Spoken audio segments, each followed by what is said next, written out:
ಇನ್ನು ಬಿಜೆಪಿಯಲ್ಲಿನ ಬಣಬಡಿದಾಟವನ್ನ ಒಪ್ಪಿಕೊಂಡಿದ್ದಾರೆ ಶೆಟ್ಟರ್ ಕೂಡ. ಬಿಜೆಪಿಯಲ್ಲಿ 100ಕ್ಕೆ 100 ಸರಿ ಇದೆ ಅಂತ ಹೇಳೋದಕ್ಕೆ ಸಾಧ್ಯ ಇಲ್ಲ. ಬೆಳಗಾವಿಯಲ್ಲಿ ಬಿಜೆಪಿ ಸಂಸದ ಜಗದೀಶ್ ಶೆಟ್ಟರ್ ಅವರ ಮಾತಿದು. ಸಮಸ್ಯೆಗಳ ಬಗ್ಗೆ ವರಿಷ್ಠರು ನೋಡ್ತಾ ಇದ್ದಾರೆ, ಅದನ್ನ ಅವರು ಸರಿಪಡಿಸ್ತಾರೆ.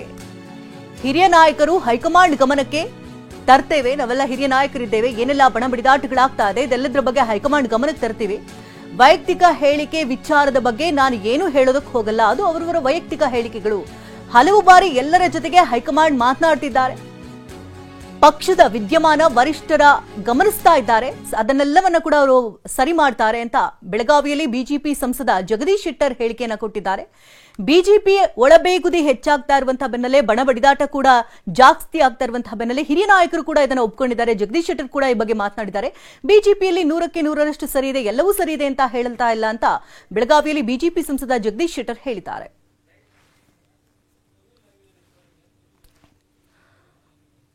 ಈ ಬಗ್ಗೆ ಹೆಚ್ಚಿನ ಡೀಟೇಲ್ಸ್ ಅನ್ನು ಕೊಡೋದಕ್ಕೆ ನೇರ ಸಂಪರ್ಕದಲ್ಲಿ ಸುನಿಲ್ ಇದ್ದಾರೆ. ಸುನಿಲ್, ಒಂದು ಕಡೆ ಹಿರಿಯ ನಾಯಕರೇ ಬಿಜೆಪಿಯಲ್ಲಿ ಒಳಬೇಗುದಿ ಇದೆ, ಎಲ್ಲವೂ ಸರಿ ಇಲ್ಲ ಅಂತ ಒಪ್ಕೊಳ್ತಾ ಇದ್ದಾರೆ, ಮತ್ತೊಂದು ಬದಿಯಲ್ಲಿ ಬಿವೈವಿಗೆ ಆಪ್ತರಾಗಿದ್ದಂತಹ ಸುನಿಲ್ ಕುಮಾರ್ ಕೂಡ ಹಿಂದೆ ಸರಿತಾ ಇದ್ದಾರೆ. ಏನೆಲ್ಲ ವಿದ್ಯಮಾನಗಳ ಬೆಳವಣಿಗೆಗಳಾಗ್ತಾ ಇದೆ? ಶಕುಂತಲಾ, ಬಿಜೆಪಿಯಲ್ಲಿ ಬಣಬಡಿದಾಟ ಜೋರಾಗಿರೋದು ಬಹಿರಂಗವಾಗಿದೆ. ಯಾಕೆಂದ್ರೆ ಬಹಿರಂಗವಾಗಿ ಯತ್ನಾಳ್ ಆಗ್ಬೋದು, ರಮೇಶ್ ಜಾರಕಿಹೊಳಿ ಅವರು BY ವಿಜಯೇಂದ್ರ ಬಿಜೆಪಿ ರಾಜ್ಯಾಧ್ಯಕ್ಷ ವಿಜೇಂದ್ರ ಅವರ ವಿರುದ್ಧ ಸಮರವನ್ನ ಸಾರಿ ಹೇಳಿಕೆಗಳನ್ನ ಕೂಡ ಕೊಡ್ತಾ ಇದ್ದಾರೆ. ಅದೇ ರೀತಿಯಾಗಿ ಈಗಾಗಲೇ ವಿಜೇಂದ್ರ ಅವರ ಒಂದು ಹುದ್ದೆ ಚೇಂಜ್ ಆಗಬೇಕು, ರಾಜ್ಯಾಧ್ಯಕ್ಷರ ಒಂದು ಹುದ್ದೆ ಚೇಂಜ್ ಆಗಬೇಕು, ಬದಲಾಗಬೇಕು ಅಂತ ಹೇಳಿ ಒಂದು ಏನು ಕೂಗು ಬಿಜೆಪಿಯಲ್ಲಿ ಕೇಳಿ ಬರ್ತಾ ಇದೆ. ಅದಕ್ಕೆ ಪೂರಕವಾಗುವಂತೆ ಒಂದಷ್ಟು ಬೆಳವಣಿಗೆಗಳು ಕೂಡ ಈಗಾಗಲೇ ಬಿಜೆಪಿಯಲ್ಲಿ ನಡೀತಾ ಇದೆ. ಮಾಜಿ ಸಚಿವ ಶಾಸಕ ಸುನಿಲ್ ಕುಮಾರ್ ಎಂದ್ರೆ ಅವರು ಬಿಜೆಪಿಯ ರಾಜ್ಯ ಪ್ರಧಾನ ಕಾರ್ಯದರ್ಶಿ ಆಗಿದ್ದಾರೆ. ಅವರು ಈಗಾಗಲೇ ಹೈಕಮಾಂಡ್ ನಾಯಕರಿಗೆ ಮೌಖಿಕವಾಗಿ ಒಂದು ಮಾಹಿತಿಯನ್ನು ರವಾನೆ ಮಾಡಿದರೆ ಅನ್ನೋ ಮಾಹಿತಿ ಕೂಡ ಲಭ್ಯವಾಗಿದೆ. ನನ್ನನ್ನು ಈ ಒಂದು ಪ್ರಧಾನ ಕಾರ್ಯದರ್ಶಿ ಹುದ್ದೆಯಿಂದ ಮುಕ್ತಗೊಳಿಸಿ ಅನ್ನೋ ಒಂದು ಸಂದೇಶವನ್ನು ರವಾನೆ ಮಾಡಿದ್ದಾರೆ ಅನ್ನೋ ಮಾಹಿತಿ ಕೂಡ ಲಭ್ಯವಾಗಿದೆ. ಈ ಮೂಲಕ ತಟಸ್ಥವಾಗಿ ಸುನಿಲ್ ಕುಮಾರ್ ಅವರು ಉಳಿದುಕೊಂಡ ರೀತಿ ಕಂಡು ಬರ್ತಾ ಇದೆ. ಯಾಕೆ ಈಗ ಪ್ರಮುಖವಾಗಿ ಅಂತಂದ್ರೆ ರಾಜ್ಯಾಧ್ಯಕ್ಷರ ಬದಲಾವಣೆಯ ಕೂಗು ಜೋರಾದ ಹಿನ್ನೆಲೆಯಲ್ಲಿ ಈಗಾಗಲೇ ರಾಜ್ಯಾಧ್ಯಕ್ಷರ ಅವರ ನೇತೃತ್ವದಲ್ಲಿ ಕಾರ್ಯನಿರ್ವಹಿಸುತ್ತಿರುವಂತಹ ಸುನಿಲ್ ಕುಮಾರ್ ಎಂದ್ರೆ ಅಲ್ಲಿಂದ ಹೊರಬರುವಂತ ಒಂದು ಪ್ರಯತ್ನವನ್ನ ನಡೆಸ್ತಾ ಇದ್ದಾರೆ ಅನ್ನೋ ಒಂದಷ್ಟು ಚರ್ಚೆಗಳು ಕೂಡ ಈಗಾಗಲೇ ಬಿಜೆಪಿ ವಲಯದಲ್ಲಿ ನಡೀತಾ ಇರುವಂತದ್ದು. ಯಾಕೆಂದ್ರೆ ಸುನಿಲ್ ಕುಮಾರ್ ಅವರು ಕೂಡ ಈಗಾಗಲೇ ಪ್ರಧಾನ ಕಾರ್ಯದರ್ಶಿ ಹುದ್ದೆಯನ್ನು ನಿರ್ವಹಿಸ್ತಾ ಇದ್ದಾರೆ. ಈ ಒಂದು ಸಂದರ್ಭದಲ್ಲಿ ನನಗೆ ಈ ಒಂದು ಹುದ್ದೆಯಿಂದ ಮುಕ್ತಿಗೊಳಿಸಿ ಅನ್ನೋ ಒಂದು ಸಂದೇಶ ಏನಿದೆ ಮತ್ತಷ್ಟು ಚರ್ಚೆಗಳಿಗೆ ಕೂಡ ಆಹ್ವಾನ ಮಾಡಿಕೊಟ್ಟಿರುವಂತದ್ದು. ಒಂದು ಕಡೆ ದೊಡ್ಡ ಮಟ್ಟದಲ್ಲಿ ರಮೇಶ್ ಜಾರಕಿಹೊಳಿ ಆಗ್ಬೋದು, ಯತ್ನಾಳ್ ಅವರ ಆಗ್ಬೋದು, ವಿಜೇಂದ್ರ ಅವರ ವಿರುದ್ಧವಾಗಿ ನೇರವಾಗಿ ಬಹಿರಂಗವಾಗಿ ಸಮರವನ್ನು ಸಾರ್ತಾ ಇದ್ದಾರೆ. ವಿಜೇಂದ್ರ ಅವರ ಬದಲಾವಣೆ ಮಾಡೋದೇ ನಮ್ಮ ಗುರಿ ಅನ್ನೋ ಒಂದು ಹೇಳಿಕೆಯನ್ನು ಕೂಡ ರಮೇಶ್ ಜಾರಕಿಹೊಳಿ ಅವರು ಕೊಡ್ತಾ ಇದ್ದಾರೆ. ಇದರ ಜೊತೆಯಾಗಿ ಸುನಿಲ್ ಕುಮಾರ್ ಅವರ ಒಂದು ಒಂದು ಲೆಕ್ಕಾಚಾರ ಒಂದಷ್ಟು ಮೌಖಿಕವಾಗಿ ಒಂದಷ್ಟು ಈ ಒಂದು ಹುದ್ದೆಯಿಂದ ಮುಕ್ತಿಗೊಳಿಸುವ ಒಂದು ಸಂದೇಶ ಇದೆ ಮತ್ತಷ್ಟು ಚರ್ಚೆಗೆ ಗ್ರಾಸವಾಗಿದೆ.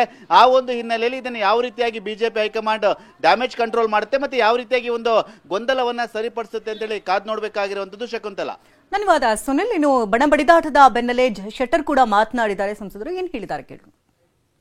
ಇವರಿಗೆ ಒಂದಿಷ್ಟು ನೈತಿಕತೆ ಇಲ್ಲ. ಬಿಜೆಪಿ ಬಗ್ಗೆ, ಕೇಂದ್ರ ಸರ್ಕಾರದ ಬಗ್ಗೆ, ನರೇಂದ್ರ ಮೋದಿಯವರ ಬಗ್ಗೆ ಮಾತಾಡಲಿಕ್ಕೆ ಒಂದಿಷ್ಟು ನೈತಿಕತೆ ಇಲ್ಲ.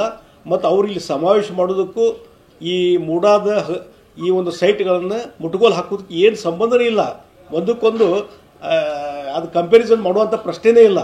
ಹೀಗಾಗಿ ಮೂಡಾ ಹಗರಣ ನಡೆದು ಈಗ ಒಂದು 6 ತಿಂಗಳು 8 ತಿಂಗಳ ಮೇಲೆ ನಡೀತಿದ್ದು ಅದೆಲ್ಲ ಹೊರಗೆ ಬಂದು ಮುಟ್ಟುಗೋಲು ಹಾಕುವಂಥದ್ದು, ಇಡೀ ಇನ್ವೆಸ್ಟಿಗೇಷನ್ ಮಾಡುವಂಥದ್ದು ಎಲ್ಲ ನಡೀತಾ ಇದೆ. ಹೀಗಾಗಿ ಇವತ್ತಿನ ಅಧಿವೇಶನ ಒಂದು ದಿವಸದ ಅಧಿವೇಶನ ಜಾತ್ರೆ ಮಾಡಿ ಹೋಗ್ತಾರಷ್ಟೇ. ಇವತ್ತು ನಾಳೆ ಜಾತ್ರೆ ಮಾಡ್ಕೊಂಡು ಹೋಗಕ್ಕೆ ಬಂದಾರ ಹೊರತು ಮತ್ತು ಬೇರೆ ಏನೂ ಇಲ್ಲ. ಮೊದಲು ನಿಮ್ಮ ಮನೆ ಸರಿ ಮಾಡ್ಕೋರಿ ಅಂತ ಹೇಳ್ತೇನೆ ನಾನು ಕಾಂಗ್ರೆಸ್ನವ್ರಿಗೆ. ಬೆಳಗಿಂದ ಸಾಯಂಕಾಲ dinner party, lunch party, breakfast party ಇವೆಲ್ಲ ನಡೆದಾವೆ. ಮ್ಯಾಲಿಂದ ಖರ್ಗೆ ಅವ್ರು ಎಲ್ಲಿಯವ್ರ ಪರಿಸ್ಥಿತಿ ಬಂತಂದರೆ ನೀವು ಸುಮ್ಮ ಕುದುರ್ತಿರೋ ಇಲ್ಲ ನಾನು ನೋಡ್ಕೊತೀನಿ ಅನ್ನೋ ಒಟ್ಟಿಗೆ ಕಾಂಗ್ರೆಸ್ ಪಾರ್ಟಿ ಪಕ್ಷ ತೀರ್ಮಾನ ತೆಗೆದುಕೊಳ್ತದೆ. ಯಾರನ್ನು ಮುಖ್ಯಮಂತ್ರಿ ಮಾಡಬೇಕು, ಯಾರನ್ನು ಮುಂದುವರಿಸಬೇಕು.